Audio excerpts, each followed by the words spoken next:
Hello class 10th students. तो देखिए, जैसा कि आपको दिखाई दे रहा है, इस वीडियो के अंदर आज हम डिस्कस करेंगे क्लास 10th साइंस से 50 मोस्ट इंपॉर्टेंट क्वेश्चंस, ठीक है ना, वो भी चैप्टर वाइज। तो देखिए, सबसे पहले हम चैप्टर 1 केमिस्ट्री के अंदर देखते हैं, जो कि हमारा फर्स्ट चैप्टर है, रासायनिक अभिक्रिया और समीकरण। तो देखिए, इससे जो है ना, मैं तो आपसे एक बात कहूँगी कि जो मैं आज आपको इम्पोर्टेंट क्वेश्चन ये आपको के साथ डिस्कस करने जा रही हूँ, इनको बिल्कुल भी स्किप मत कीजिएगा और इनको पेपर से एक बार पहले पढ़ के ज़रूर जाइएगा अपने एग्ज़ाम में, ठीक है। कभी कभी हमारे पास ऐसा होता है कि हम ज़्यादा टॉपिक कवर नहीं कर पा रहे हैं, तो एटलीस्ट मोस्ट इंपॉर्टेंट क्वेश्चन को तो हमें बिल्कुल भी स्किप नहीं करना है, ठीक है। तो सबसे पहले देखो, इसके अंदर संयोजन और वियोजन अभिक्रियाएं, ठीक है, इनमें अंतर आ जाओ, इन पर टिप्पणी आ जाओ, किसी भी तरीके से प्रश्न आ सकता है, लेकिन बनेगा ज़रूर, ठीक है।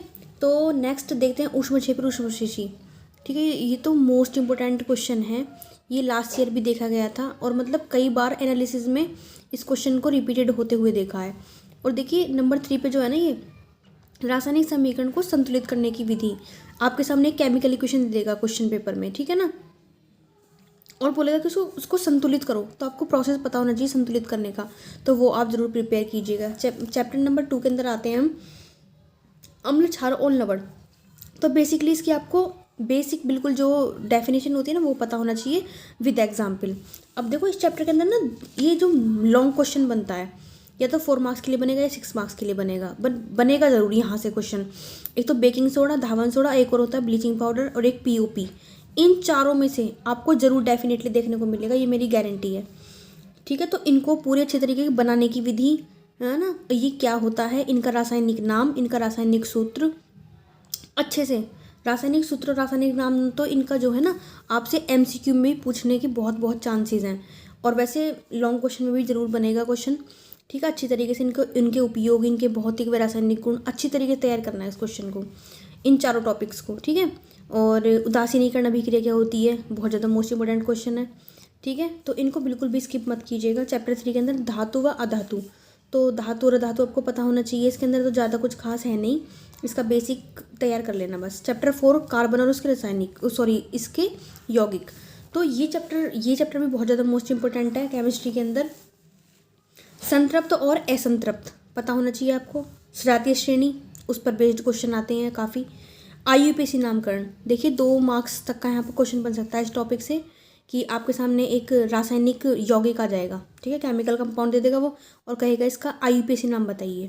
तो काफ़ी ज़्यादा मतलब ये है, आपको पता होना चाहिए ये भी।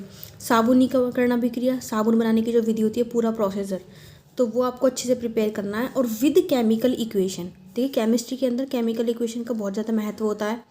अगर आप सिर्फ थ्योरी बता देंगे और उसको रासायनिक समीकरण से नहीं समझाएंगे, ठीक है, तो कहीं ना कहीं आपको नंबर उसमें आपके कट सकते हैं। और एस्टिलीनीकरण अभिक्रिया, ये टिप्पणी के रूप में आपसे पूछा जा सकता है क्वेश्चन। तो देखिए, अब हम आते हैं बायोलॉजी के अंदर। बायोलॉजी के अंदर जो हमारा चैप्टर नंबर ये है, जैव प्रक्रम, तो इसके अंदर आपको प्रिपेयर करना है पाचन तंत्र, श्वसन तंत्र और आपका ये है उत्सर्जन तंत्र, ठीक है। नेक्स्ट चैप्टर, जीव जनन कैसे करते हैं, लैंगिक जनन, अलैंगिक जनन, परागण, स्वपरागण, इन सब में अंतर, इस टाइप सबके प्रश्न बनेंगे। पुष्प की संरचना चित्र के साथ आपको प्रिपेयर करनी है लॉन्ग क्वेश्चन के लिए। लॉन्ग क्वेश्चन के बहुत ज़्यादा चांसेस हैं यहाँ से बने। नर और मादा जनन तंत्र, ठीक है, ये सब। चैप्टर 7 नियंत्रण एवं समन्वयन, तो मानव मस्तिष्क बहुत ज़्यादा इंपॉर्टेंट है और बहुत ज़्यादा रिपीटेड क्वेश्चन है। मानव मस्तिष्क विद डायग्राम, अच्छे से इसकी थ्योरी को तैयार करना और डायग्राम में इसके नाम को अच्छे तरीके से इंडिकेट करना सीखना। तंत्रिका तंत्र कार्य 6 मार्क्स में बनता है क्वेश्चन, ठीक है। अब आ जाइए चैप्टर नेक्स्ट, अनुवांशिकता, तो इसमें डीएनए और आरएनए में अंतर, डीएनए का डायग्राम जरूर तैयार करना। मैं बार बार बोल रही हूँ, बायोलॉजी के अंदर डायग्राम का विशेष महत्व है, ठीक है। केमिस्ट्री के अंदर केमिकल इक्वेशंस को, हर थ्योरी को, हर टॉपिक को केमिकल इक्वेशन के साथ समझाना और जीव विज्ञान में चित्र के साथ समझाना, ठीक है। तो काफ़ी अच्छा इंप्रेशन पड़ता है एग्जामिनर के ऊपर भी, और क्या बोलते हैं, ठीक है ना, और उसमें अच्छी तरीके से नाम वगैरह को भी आपको अंकित करना आना चाहिए। लिंग निर्धारण की प्रक्रिया। अब चलते हैं नेक्स्ट पे। देखिए, अब आ जाते हैं हम फिजिक्स के अंदर, भौतिक विज्ञान के अंदर। तो परावर्तन में अपवर्तन के अंदर आपको क्या क्या टॉपिक आपको पता होना चाहिए। प्रकाश का परावर्तन, प्रकाश का अपवर्तन आपको पता होना बहुत ज़्यादा ज़रूरी है। विद एग्जाम्पल, ऐसा नहीं कि बस परिभाषा दी और ख़त्म, एग्जाम्पल का ज़रूर आपको इस्तेमाल करना है। अब देखो, अवतल उत्तल दर्पण से प्रतिबिंब, ठीक है ना, आपको उत्तल और अवतल दर्पण तो पता होना चाहिए क्या क्या होते हैं बेसिकली, लेकिन साथ में इनके जो किरणारेख होते हैं ना वो आपको तैयार करना है। 6 स्थितियाँ होती हैं इनकी, तो 6 में से डेफिनेटली आपके सामने 1 या 2 तो आपके सामने पूछता है, हर बार एग्ज़ाम पूछता है, ठीक है ना। कि अगर आपका जो है वस्तु है आपकी, अगर अनंत पर है, अनंत से थोड़ा पास आ गई है ना, फोकस पर है, वक्रता केंद्र पर है, तो क्या क्या स्थिति होती है प्रतिबिंब की, प्रतिबिंब कैसा बनता है, तो वो सब आपको डिटेल में पता होना चाहिए अच्छी तरीके से किरण आरेख की तैयारी के साथ। इसी प्रकार लेंस के साथ भी, लेंस के लिए भी, और लेंस की क्षमता ये पता होना चाहिए, इस पर क्वेश्चन मिल जाता है आपका, ठीक है ना। अब देखते हैं हम नेक्स्ट चैप्टर से। ये है चैप्टर आपका मानव नेत्र और रंग बिरंगा संसार, ठीक है। इसमें देखो निकट दृष्टि दोष और दूर दृष्टि दोष, डेफिनेटली आपको लॉन्ग क्वेश्चन में मिलेगा ये वाला क्वेश्चन, यहाँ से इस टॉपिक से ज़रूर मिलेगा।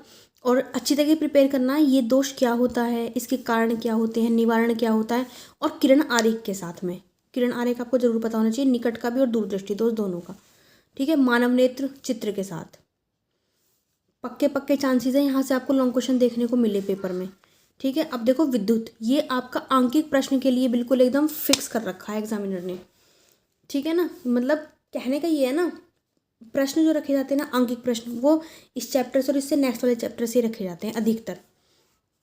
ओम का नियम आपको पता होना चाहिए विद एग्जाम्पल, विद मतलब फॉर्मूले के साथ में, विद्युत धारा, विद्युत प्रतिरोध, ठीक है। श्रेणी क्रम में संयोजन, इन पे आपको प्रतिरोध दे दिया जाएगा और पूछेगा कि बिल्कुल जो कुल प्रतिरोध है वो कितना है, श्रेणी क्रम में कितना है, समांतर क्रम में कितना है, तो यहाँ से आपका न्यूमेरिकल फिक्स होता है, ठीक है। नेक्स्ट है आपका विद्युत धारा के चुंबकीय प्रभाव, ठीक है।